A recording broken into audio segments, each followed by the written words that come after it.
Red dust on my sandals, still I walk in grace. Face to the sunrise, tears drying on my face. Beautiful ashes, I'm rising from the ground again. Dancing through damage, my broken heart is learning to bend. Welcome, viewers, to another episode of Beautiful Ashes with Auntie Mercy. On today's program, we have Madam Bernadette Mindeo Tembo from the Home of Happiness for Children with Disabilities, which is located in Foxdale, Chamba Valley area. In this facility, she looks after children with physical disabilities, the vulnerable, the deaf, and some with autism and other defects. Today, we're going to have to hear from her the inspiration of how she started, what her journey has been like, and what challenges she's facing. We'll be back with you within a minute. Stay tuned.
Welcome back, viewers. We are here now to hear from Mrs. Tembo, the story that is behind the Home for Happiness.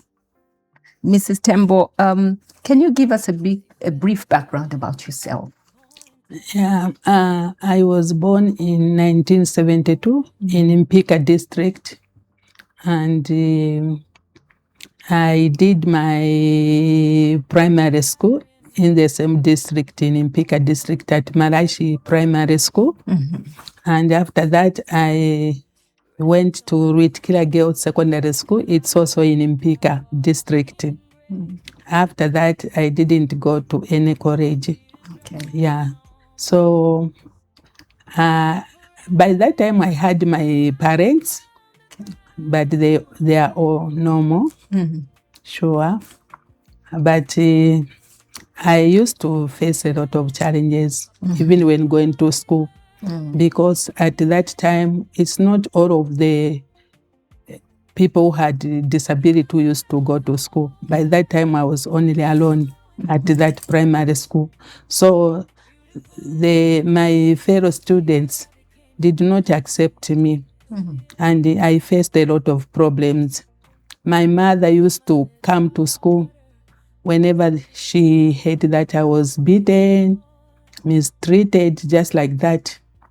But by the grace of God, I managed to do well. I managed even to pass to go to secondary school. Wow. Sure. Wow. So were you being beaten and looked down upon because of your disability? Yes, very much. In fact, my friends did not show love to me. And also they used to call me a lot of names like Chole Malecho, yes, Chimuntu Icho, such things like that. So even if I managed to go to the secondary school, it was just by the grace of God. Otherwise, I was supposed to stop going to school by that time, but I managed to ignore whatever my friends were saying to me. I managed to go to the secondary school. How would people react to you in the community, the neighbors, the people you were living around? Were they also stigmatizing you, calling you names? Yeah, or they used to handled do it the differently? same. In fact, I thank my mother. She was so strong about me. Whenever she heard something, some people calling me names, she never paid any attention to that. What she used to do was to encourage me. She said, no, don't worry. The Lord will bless you. Even some people, when I went to secondary school, they said she won't go anywhere. She won't find any favor in the eyes of God. She will just be staying at home and she won't get married. Oh. A lot of things were said about me. But I thank God for my mother who used to encourage me a lot. Sure.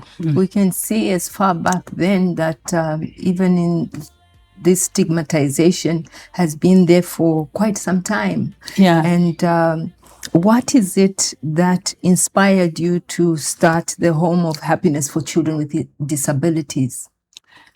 For me, what I know very much is the calling of God. And because Mr. Banda, the one who started orphanage with me, has a disability on his right arm.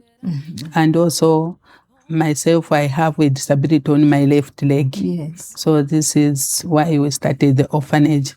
And also what we looked for was, we saw a lot of stigma and discrimination that was attached to children with disabilities. So we wanted to see how we can reduce that stigma and discrimination that was very much attached to children with disabilities. That was our intention. Yes. Sure. No, that was a good thought that came out of your troubles, because some people would actually think of giving up completely and not reaching out. But for you, you turned that bad situation into bringing hope to others that were going through the same thing. When and where did you start the home, the facility to take in the children with disabilities? We started in 2015. That was in George Compound. Okay. On the first day, we had 7 children with disabilities. Our intention was to start the orphanage for children with disabilities and not other children who were very much okay. Yeah. So we started with 7 children in George Compound. Unfortunately, where we started the orphanage, the place was not conducive for children to be staying in that place. That's how the social affair came in. They wanted to close that orphanage because it wasn't conducive for children with disability to be staying in that place. They started following us. Fortunately, by the grace of God, we received a phone call from one of the fathers from Uganda. I didn't know him. He just called, "Are you Bernadette?" I said, "Yes. If you can come to Woodlands." So we went there with my brother, Mr. Banda. There we explained to him what was happening at the orphanage. And he said, "Okay, I'll come and check." He came after some time, he came and checked, no, this is why the social welfare office wants to close. It's not conducive. And that's how he gave us some money to look for a better place. So we decided to look for a better place in Matero. We shifted in 2019 to Matero. And the house was okay, and it was in the offense. Okay. Sure. So were you just paying rentals? You were renting? Yeah, we were renting the home. We were Okay. renting, sure. And what criteria, how were you picking those children to take in? What criteria were you using? The criteria that we are using was, as long as that person, especially those with who were very much disabled, those are the people that we are choosing. But by now, those things which used to happen are not happening. This time around, we are just seated at the orphanage. All the children that we have, they are coming from social welfare office. Okay. Sure, we stopped picking the children from the community.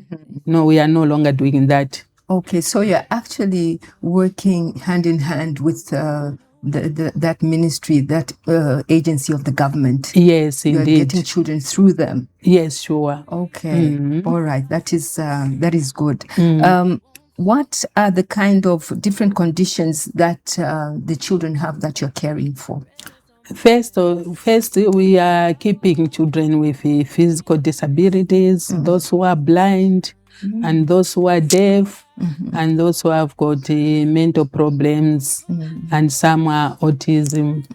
Those are children and vulnerable children. But if we don't have much vulnerable children, they are not a lot. Okay, when you say vulnerable, can you explain a bit? I mean those who have lost some parents. Okay. Sure. Like they're orphans. Yeah, orphans. Are sure. they double orphans where the mother and father have both died? Yes, indeed. Or just single orphans? Yeah, we have single orphans and double orphans. Okay. Do you ever have any cases of where you find that they've just dumped mwana bamusiya chabe mwambera kapena mwana alira pageti, or you find a child just hanging around? No, we have never experienced that. Okay. And what age do you take them in? What ages do you have? The ages that we have at the orphanage is from 5 years to 18. To 18? Yes. Okay. And what kind of help do you have? Do you have people on staff that are full-time or part-time, or do you depend just on volunteers? How are you running the facility?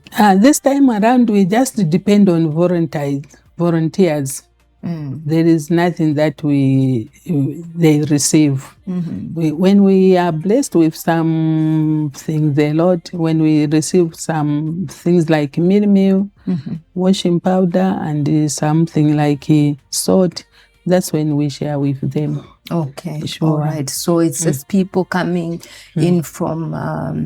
Are they coming in from different institutions? Is it churches, or just in the neighborhood, people that know that there's an orphanage there and they come in to help? We have a lot of Azumai from George Compound.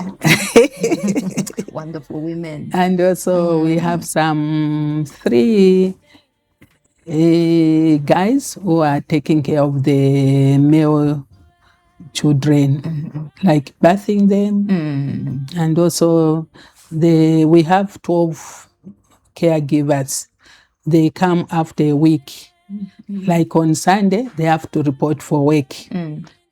For that week, they work, and the other Sunday, some other caregivers comes. Okay. They wash for the children, they cook for the children, they sweep for the children. Even those who are unable to say anything whenever they go to the toilet, they are the ones who are responsible. They take care of them. Sure. So these are trained caregivers? Are they coming from Not all of them. Or they just have a passion to No, help? they don't. They just have a passion to help the children. Sure. Okay. All right. No, we thank God for that. You said you have up to 18 years old. When it comes to their education, how are you providing for their education? Do you have a school, homeschooling right at the orphanage, or some are going to the local schools around the area? We have a school at the orphanage.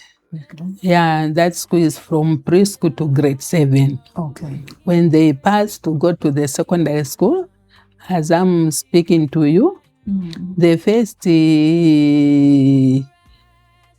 children whom we started with the orphanage, we have one who finished grade 12 last year. She has a disability. And also, we have one child at UTH Special School. She's doing grade 10. Okay. Sure, and we have a certain boy at Helen Kaunda. I don't know if it's Helen Kaunda. He's a deaf. He's learning from that school. And we have about 19 children who are in boarding schools.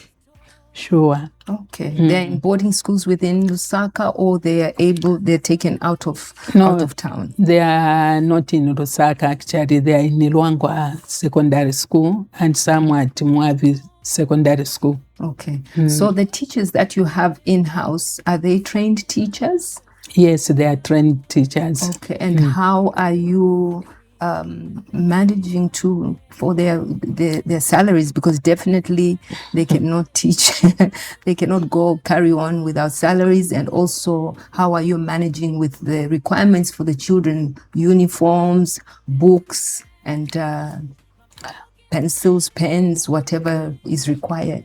On that one, I cannot cheat. By the grace of God, we receive those things like pens, books, pencils, whatever we require at school. God provides for us.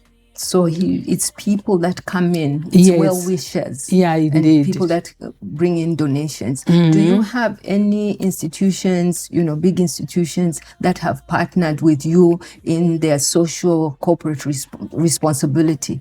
Are there any organizations that are coming in to help out? No, at the moment we don't have. We only depend on God through well-wishers. Okay, all right. And how many staff do you have in-house? We have about 7 staff. 7 staff. Okay. And are some qualified for special needs, children with special needs? Yes, they are. Okay.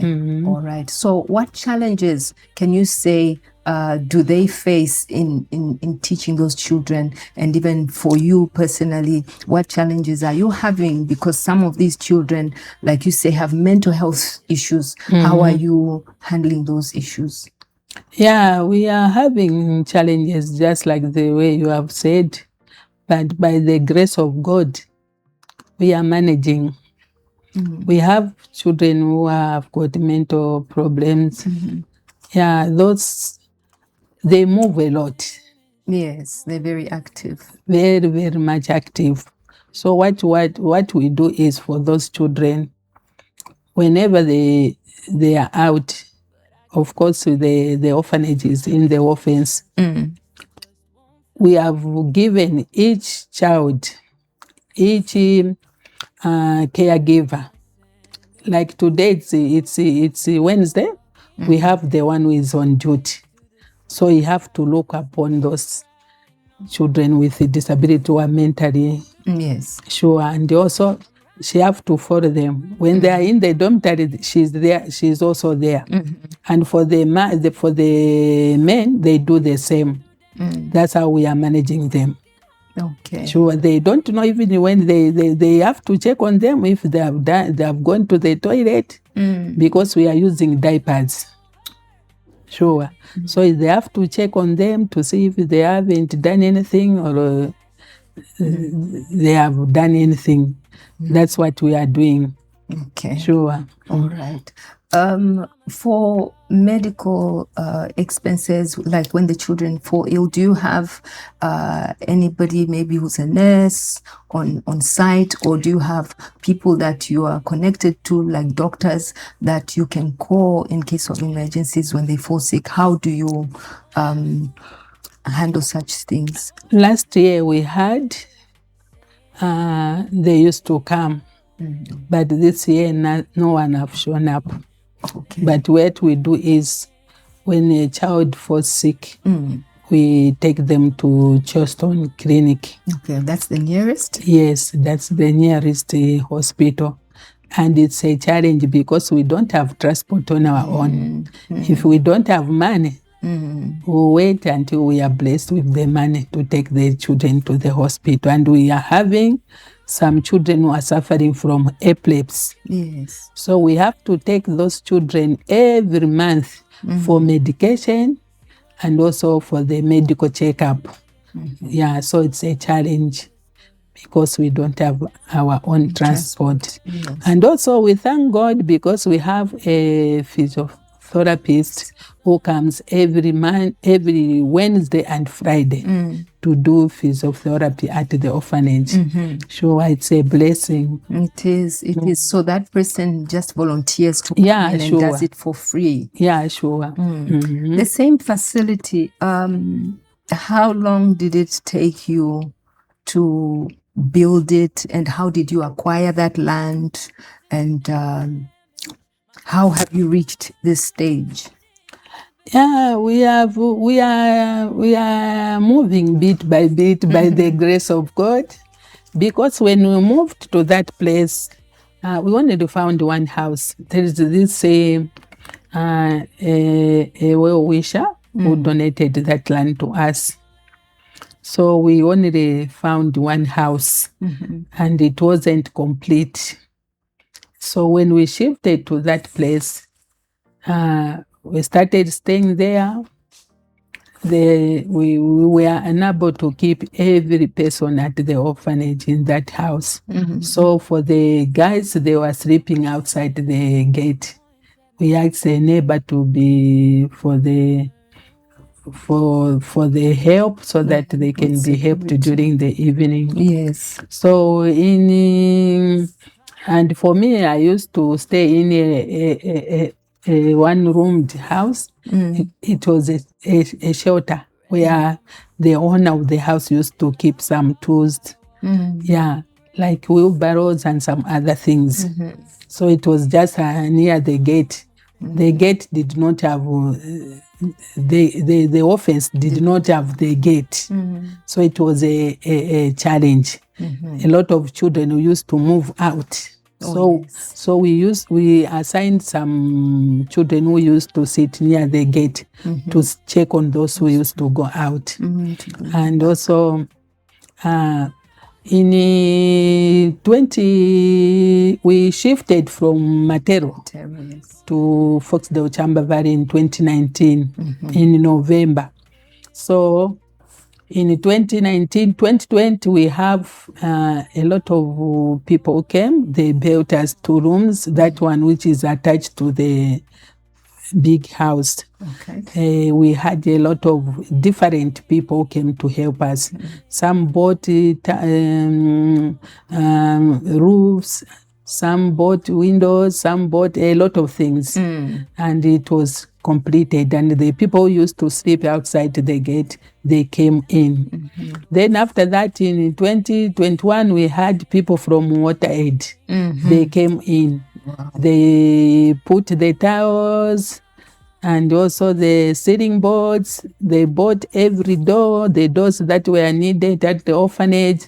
They helped us to put a water tank. At first, when we moved to that place, we only found the hand pump. So the WaterAid put the tank for us, and they put some running waters. And also, that's how what they did to us.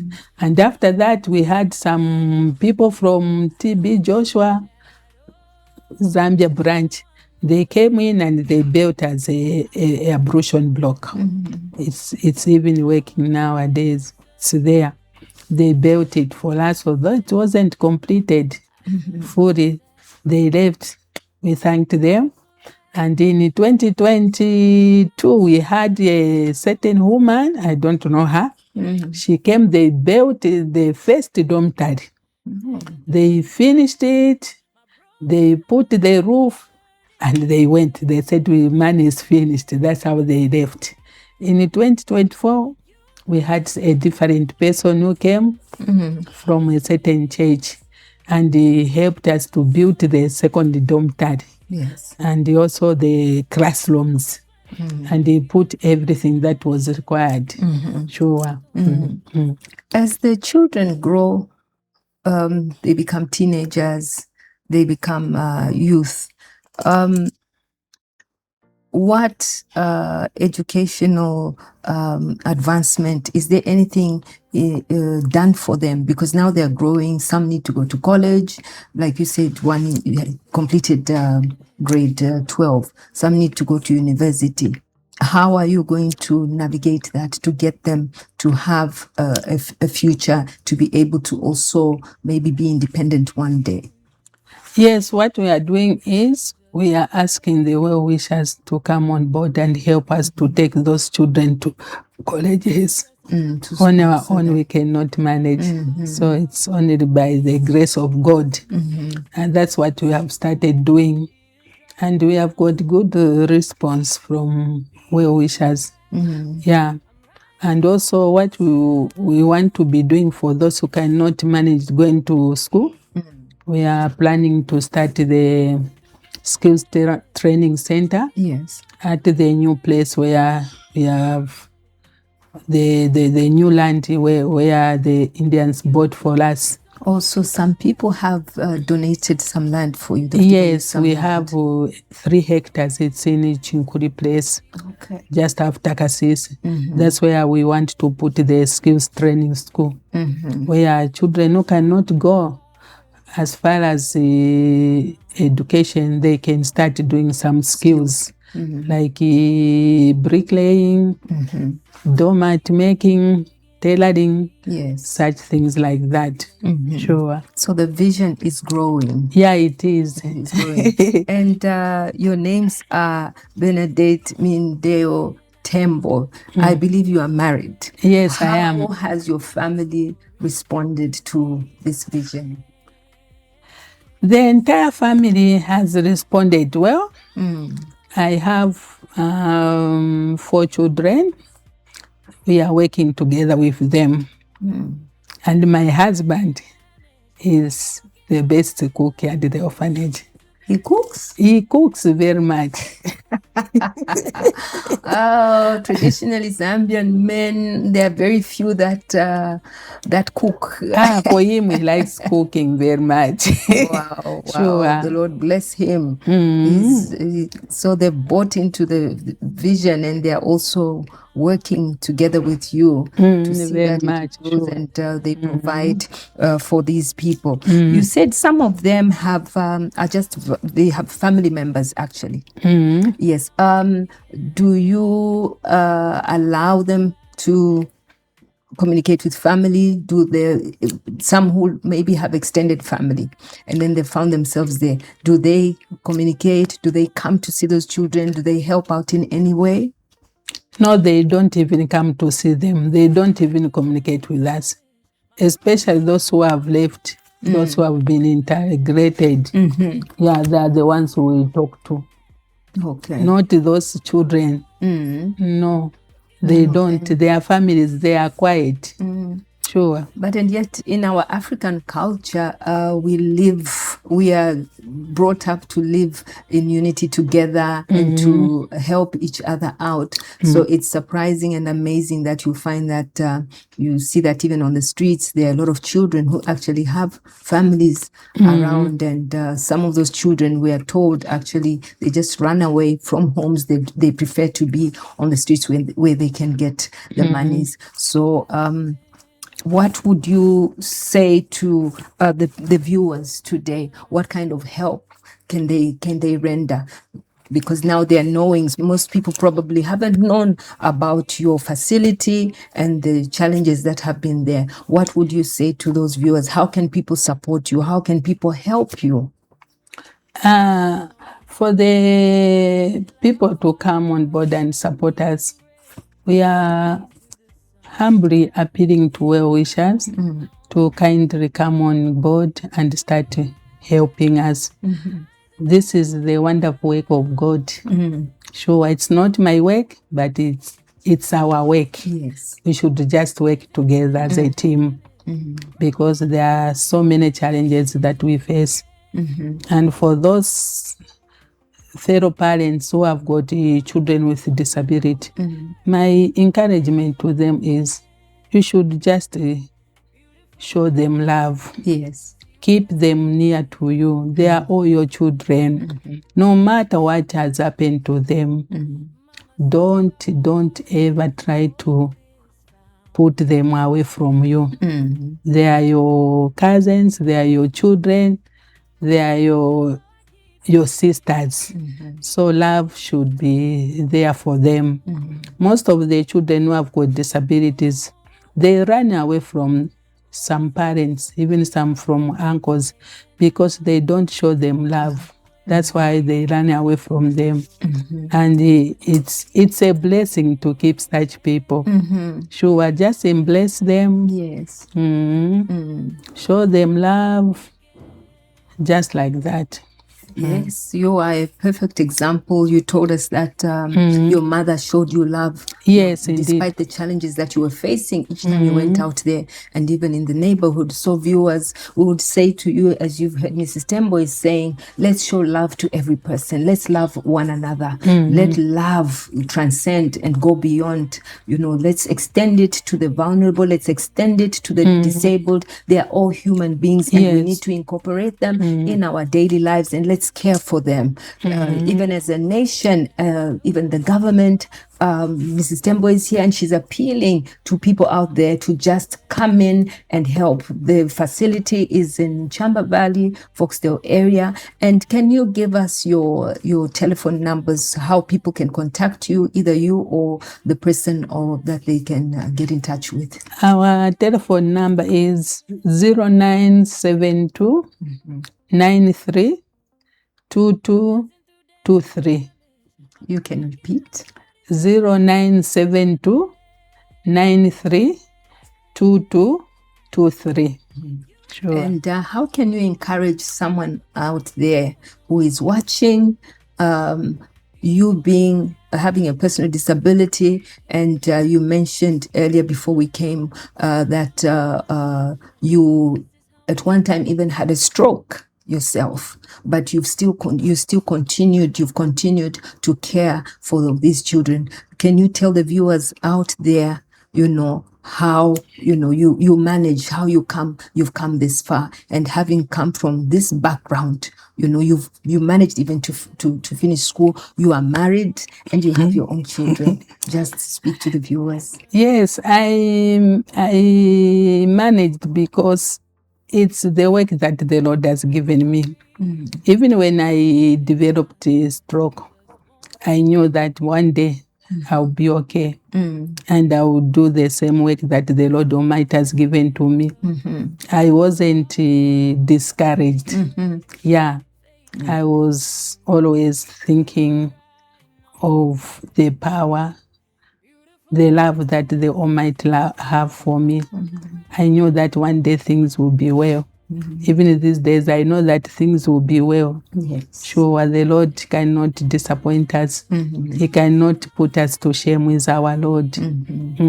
So faith has played a major role in your development, in your crossing the hurdles and the challenges. Yes, so just encourage someone out there as well. Speak to the viewers, and from a personal point of view, encourage them also in the faith, in believing that things will work out well for them.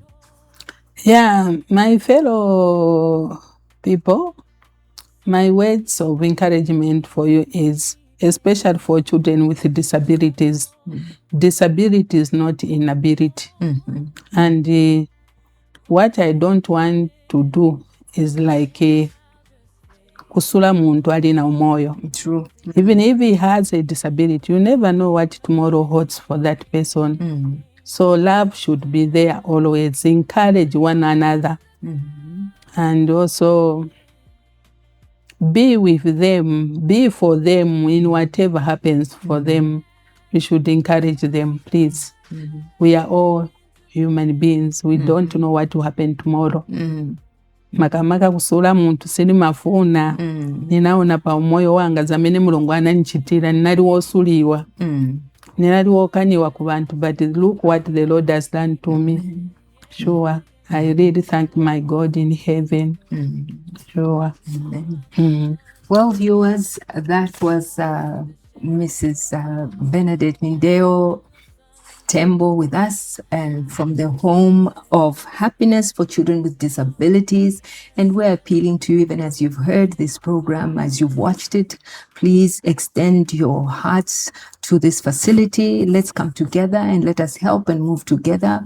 Let's be united. Let's walk in love, and let's reach out to those vulnerable, those sick children, those mentally challenged children. We can help. We can do so much more. If we've heard that there's already even land that is there. That land was provided by some people. We can come in. If one brings up one brick, this other person as cement.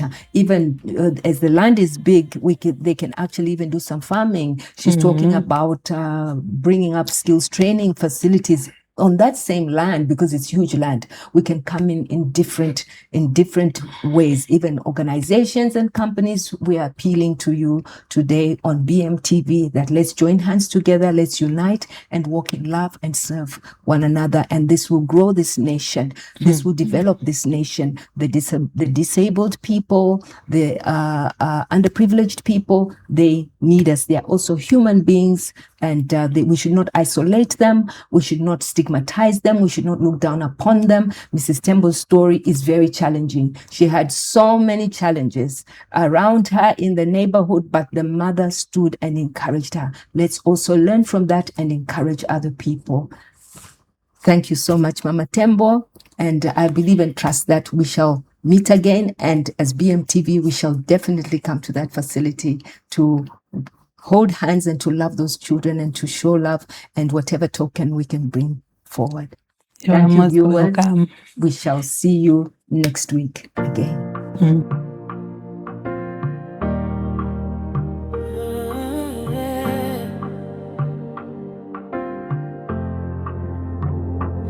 They said I'm finished, point at my scars, then turn away.